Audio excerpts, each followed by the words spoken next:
नमस्कार दोस्तों, मेरा नाम है जीतू सरोत। आप लोग देख रहे हो तिरछी बात ब्रज। आज की इस वीडियो में हम जानेंगे महारथी अर्जुन के बारे में, जो कि महाभारत ग्रंथ का एक पात्र है। अर्जुन को सबसे अच्छा धनुर्धर माना गया है महाभारत के अंदर। कहानी कई तरह की है। एकलव्य उससे ज़्यादा धनुष विद्या में निपुण था और जो कर्ण था उसको उस चीज़ का मौका कभी दिया नहीं गया।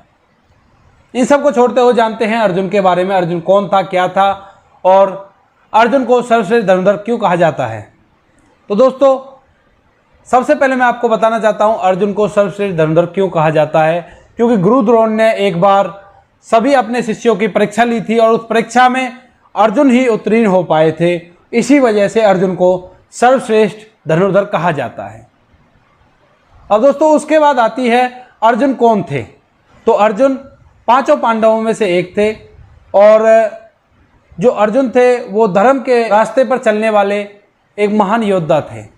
उसके बाद एक बात आती है कि अर्जुन के कितने पुत्र थे। तो जिन्होंने नॉर्मली महाभारत देखी है तो वो केवल बताएंगे कि अर्जुन का केवल एक ही पुत्र था और एक ही पत्नी थी। परंतु मैं आप लोगों को बता देना चाहता हूं अर्जुन के 4 पुत्र थे और 4 ही पत्नियां थी।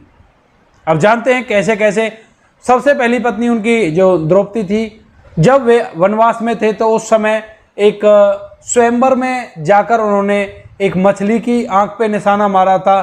तो वहाँ से द्रौपदी से उनकी शादी हुई थी। परंतु घर आने के उपरांत उन्होंने अपनी माँ से कहा था कि माँ देखो आज हम कैसी भिक्षा लेकर आए। तो उनकी माँ ने बोल दिया था कि बेटे आपस में बांट लो।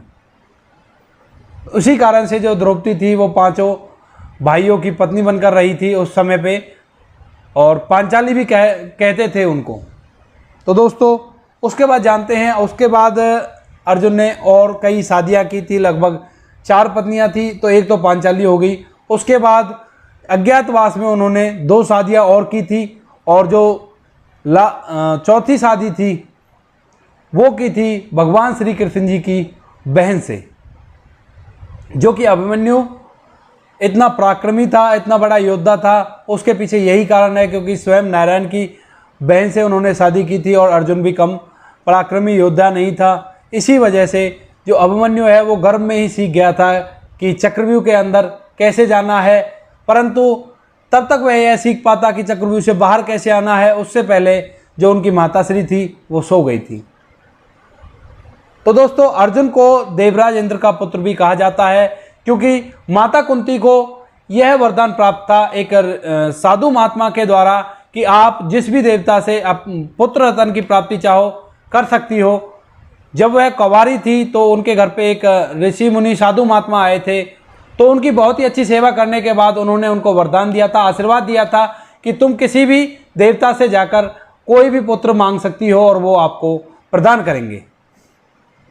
तो दोस्तों, इसी वजह से जब अर्जुन की उत्पत्ति हुई थी उस समय पे माता कुंती ने उनको देवराज इंद्र से मांगा था।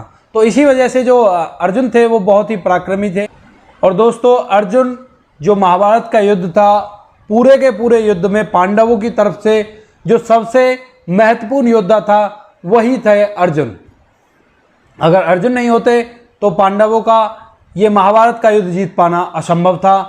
और स्टार्टिंग में तो जो उनकी धर्म नीति थी उसके आधार पर उन्होंने अस्त्र शस्त्र डाल दिए थे और बोला था कि सामने जितने भी हैं वो सभी मेरे अपने हैं।